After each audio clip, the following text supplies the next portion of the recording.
Eric said a whole lot of words, basically just to tell us where he was on January 6th.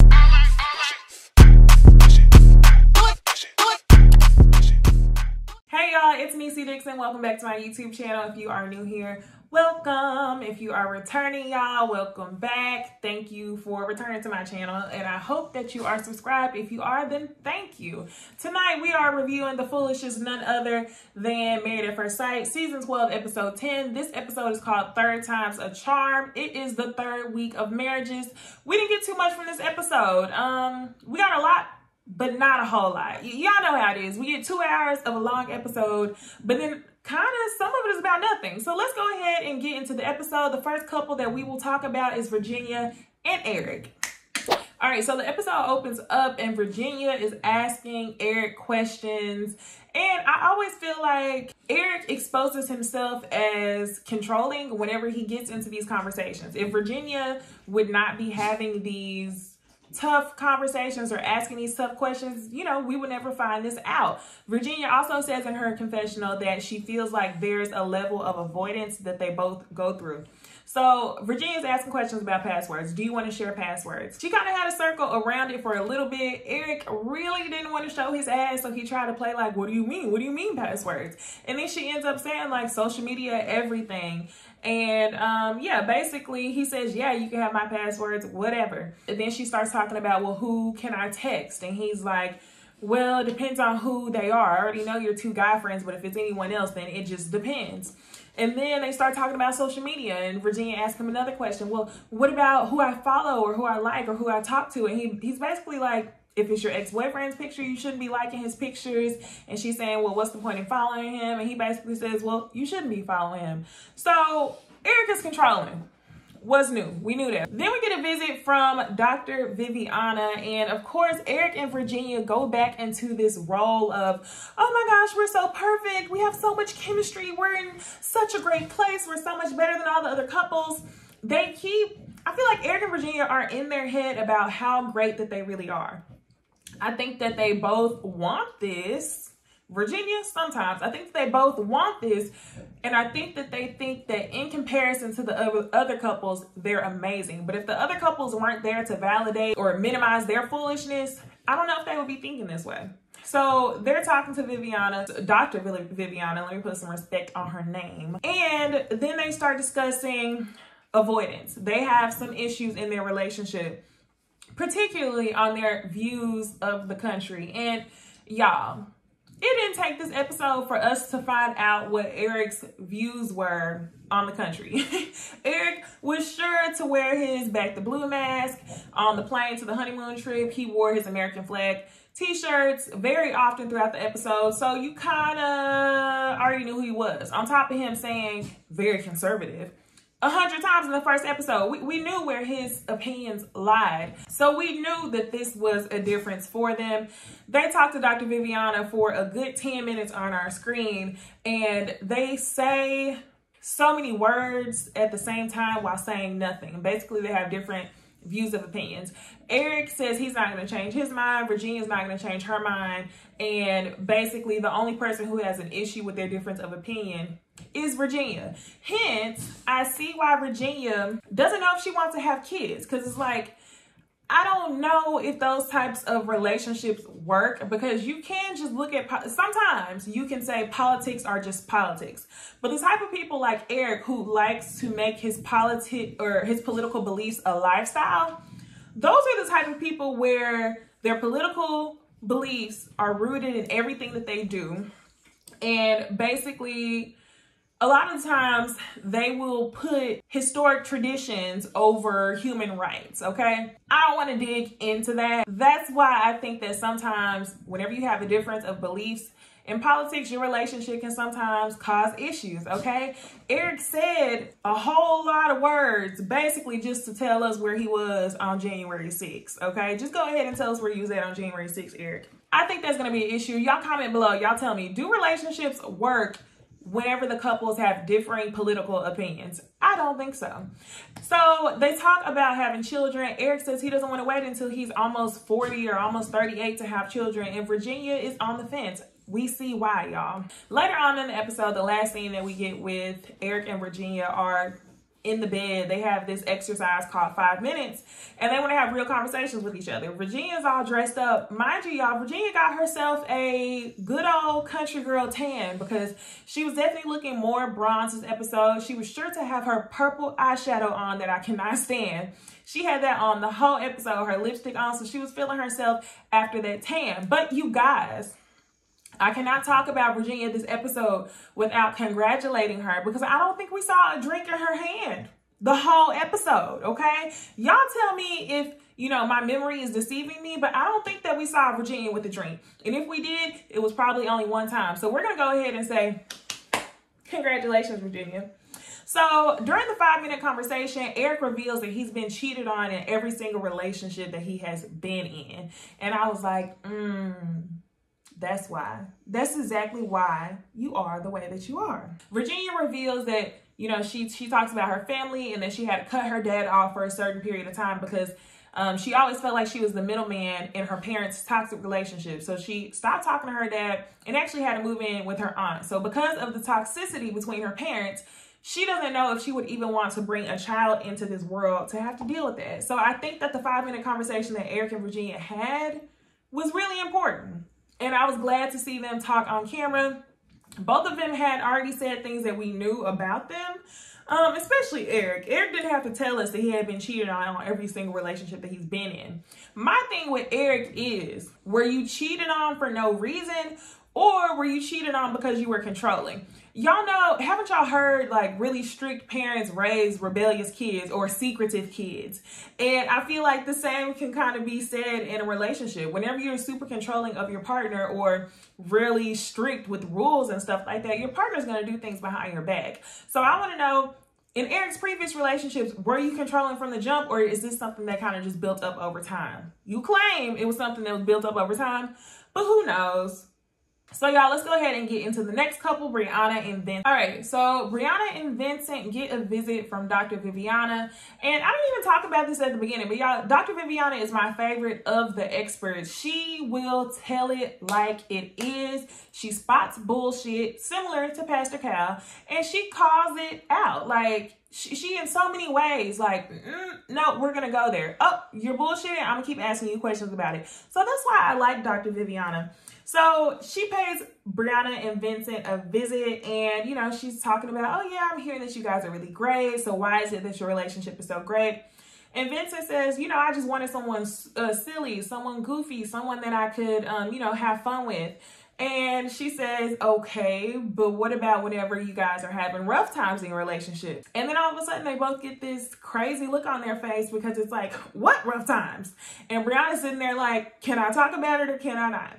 So they start talking about the champagne situation. Brianna explains it, how she says, oh, you're pulling a Vinny. It basically was it just went the wrong way. Vincent is sitting there. All of a sudden, he starts puckering his lips. He's going back and forth like this. He's triggered, okay?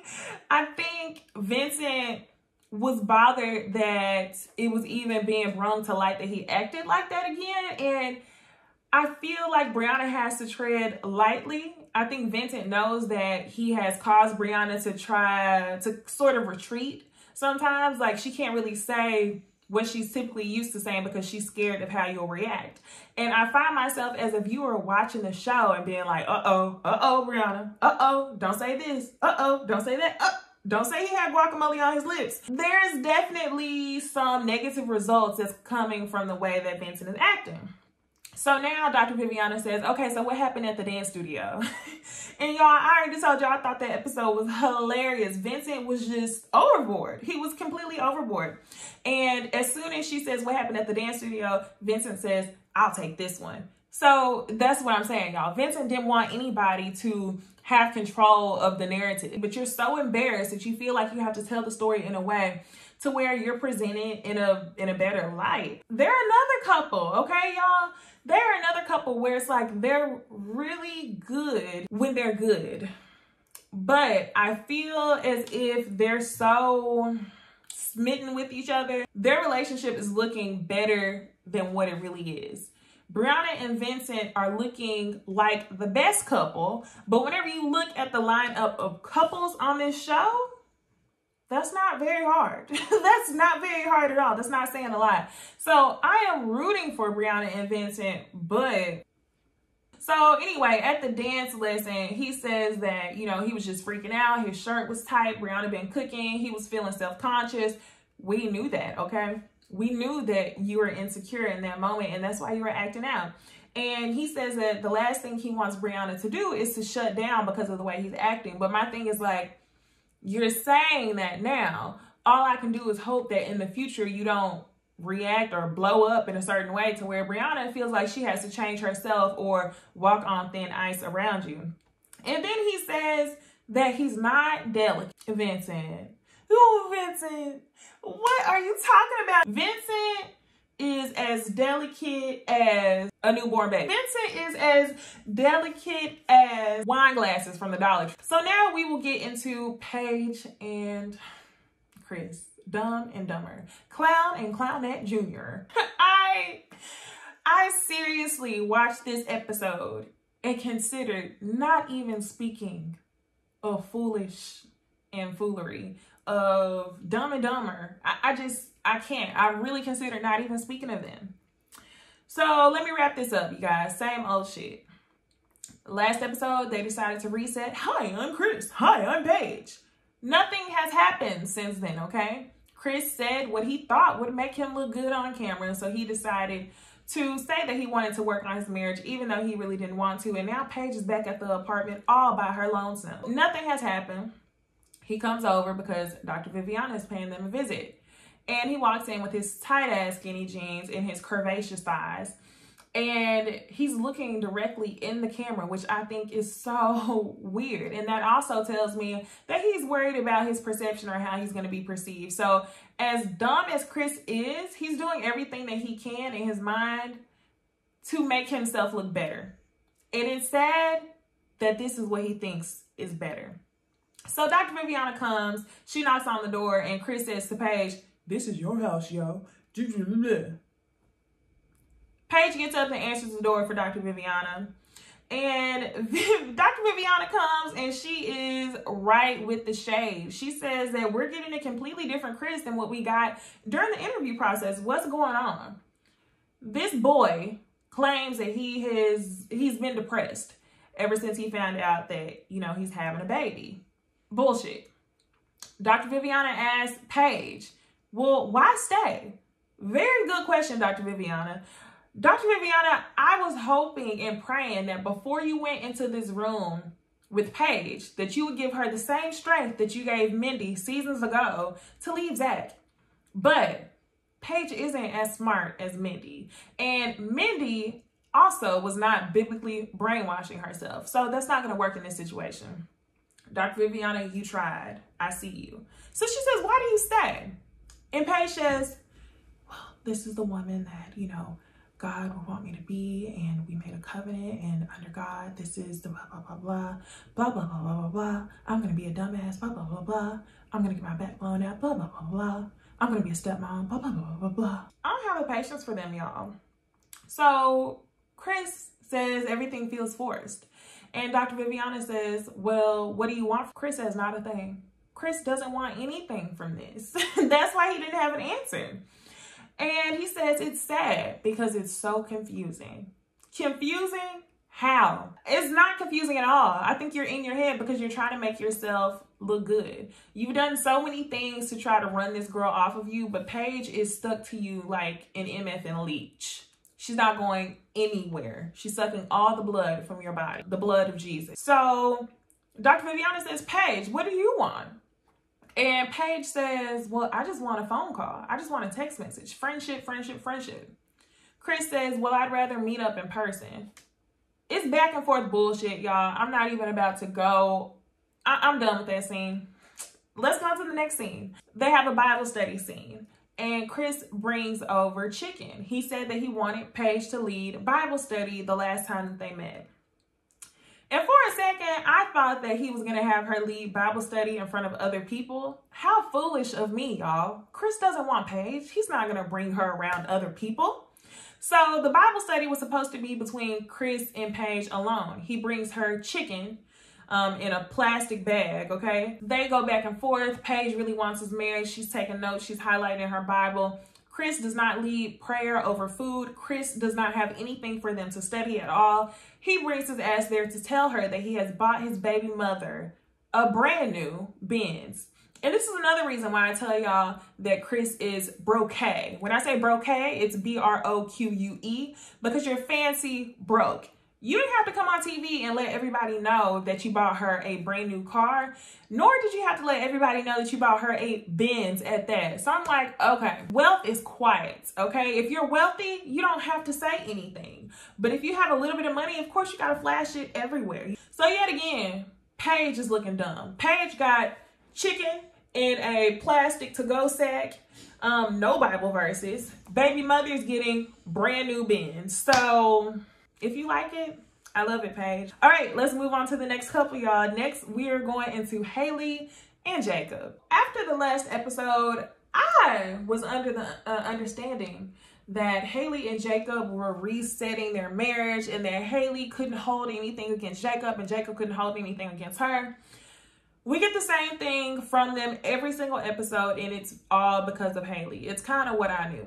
In earlier episodes, I said that Haley finds herself, you know, trying to force herself to like him, and then she goes back to how she really feels, and she's really not feeling him like that. So Dr. Viviana shows up, and she says, what's the state of your marriage? Haley looks repulsed. In every single scene, Haley's chin is tucked in. Her mouth is pursed, like sucked in. She looks like she wants to cry. She is repulsed by Jacob at this point, and there's no turning back, no matter how hard she tries to fake it. So this couple says it's better because now they're communicating. Every single couple this episode, whenever they sit down and talk to the doctors, they want to tell the doctors how great their relationship is. And it's like, Dr. Viviana knows the tea. Why do y'all keep lying to each other and to yourselves about the marriage? Just go ahead and get to the real, and nobody wanted to do that. All these couples are a mess, but I'm here for it. Dr. Viviana goes, oh, really? I've kind of heard that you got into a non-romantic friend zone. And I busted out laughing because she had to call it non-romantic. She's like, cut the bullshit. Let's go ahead and get into it. But was that after you guys had sex? Funny, because they didn't know that she knew the tea, but she knew, which is why I love Dr. Viviana. And Haley is just sitting there. She almost made me uncomfortable. I'm not gonna lie. Whenever I see Haley on screen, she's uncomfortable to me. And I think that's what makes Jacob upset with her, because Jacob has this weird sarcasm where he jokes or makes inappropriate jokes. And with Haley being so hot and cold, anytime he makes those jokes, it almost seems like, like gross. And she kind of has this about her, which makes Jacob in turn feel worse and not physically attractive. So I don't see their relationship going anywhere. It's honestly uncomfortable for me to even watch on screen. And at this point, I would rather them just call it quits. But Haley, I feel like Haley is being pressured by herself and pressured by outside forces, i.e. the experts, i.e. her friends. And they're trying to tell her, like, in a marriage, you don't just leave, you got to stick it out. So that's the only reason why she's staying. Haley starts saying that, you know, she had sex because she thought she should. And she's sitting there crying. And the whole time she's sitting there, like, holding back tears, Jacob is just sitting there like, Jacob is side-eyeing the fuck out of Haley. It's actually very funny. So she says that, you know, she's a really easy person to get along with, and she usually connects with everybody, but just this, she doesn't connect with Jacob, y'all, at all. She couldn't even finish her sentence. So Haley is stuck in between a rock and a hard place that she put herself in. She explains to Dr. Viviana. Dr. Viviana says, do you have any physical attraction? And that's when Jacob is like, so instead of just saying yes or no, she goes back to telling this whole story. Same story she told last week, y'all. At the beginning, she was somewhat attracted to him. She was kind of in the middle. But now, this time, she feels like she's doing a lot of the work. Remember last week, y'all, she was physically attracted. She was in the middle at the wedding. And then after Vegas, once they got into their first fight, she wasn't attracted at all. This time, she doesn't bring up Vegas at all. This time, she says that she feels like she's doing a lot of the work. So production goes ahead and they show all these flashbacks. And the 2 flashbacks that they show were just from last week.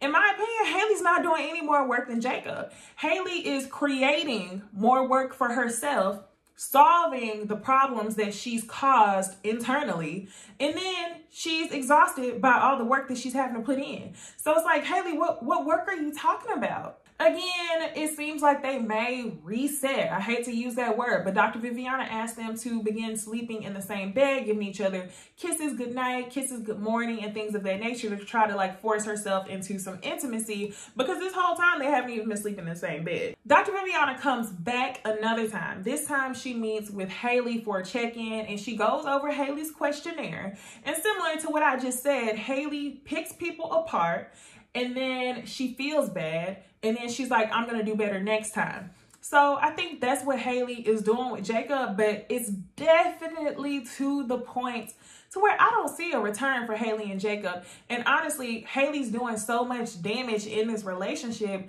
that Jacob is feeling some type of way about her feeling repulsed by him. And I don't think he's gonna be able to be like, oh, okay, she likes me now. So it's not gonna work. Haley isn't ready. I think she would have done this with pretty much anyone. I can definitely say it's not the 80s thing. I have yet to see anything overly 80s from Jacob on this TV screen outside of the lights in his man cave at his house. So it's like the couple who gets the final conversation of the night. Ryan and Claire, y'all. I usually have the least notes on Ryan and Claire, but I still have the least notes on Ryan and Claire.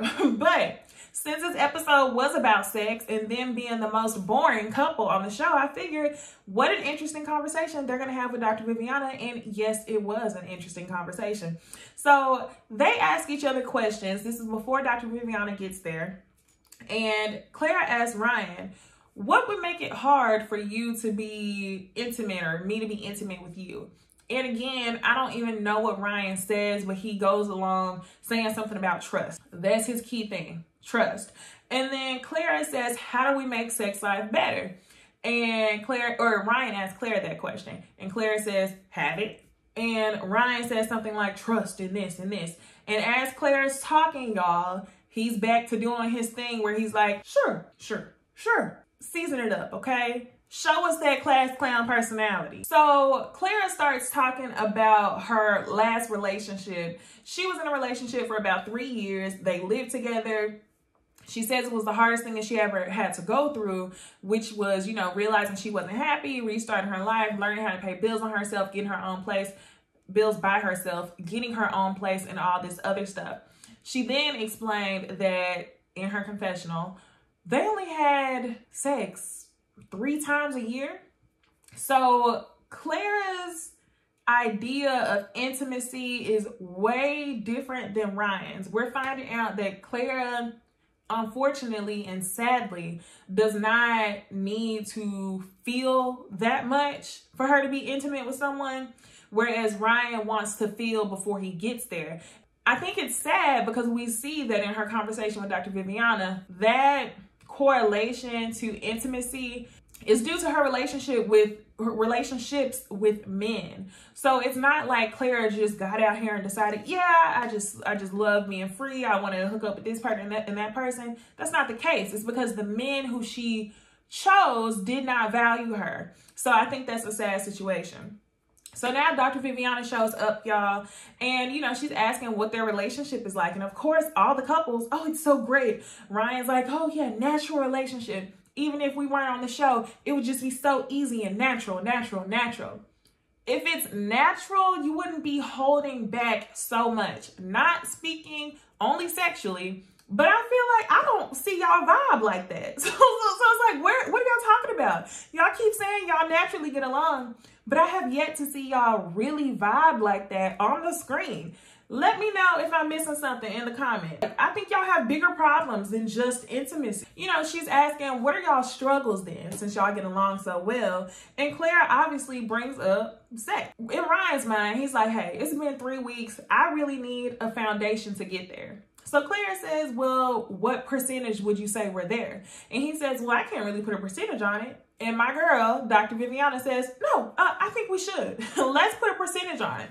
And again, I don't think he ever even answered the question, y'all.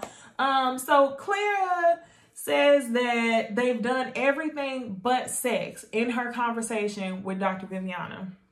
And I thought that she was going to say that in front of Ryan. I really wish that she would have said that in front of Ryan so we could get his reaction. And we can get an explanation from Ryan as to why you're doing second, third base and everything else without doing a home run like you're in high school. Like, what is it, Ryan? That's your wife at that point. So you're not sinning by having sex with your wife.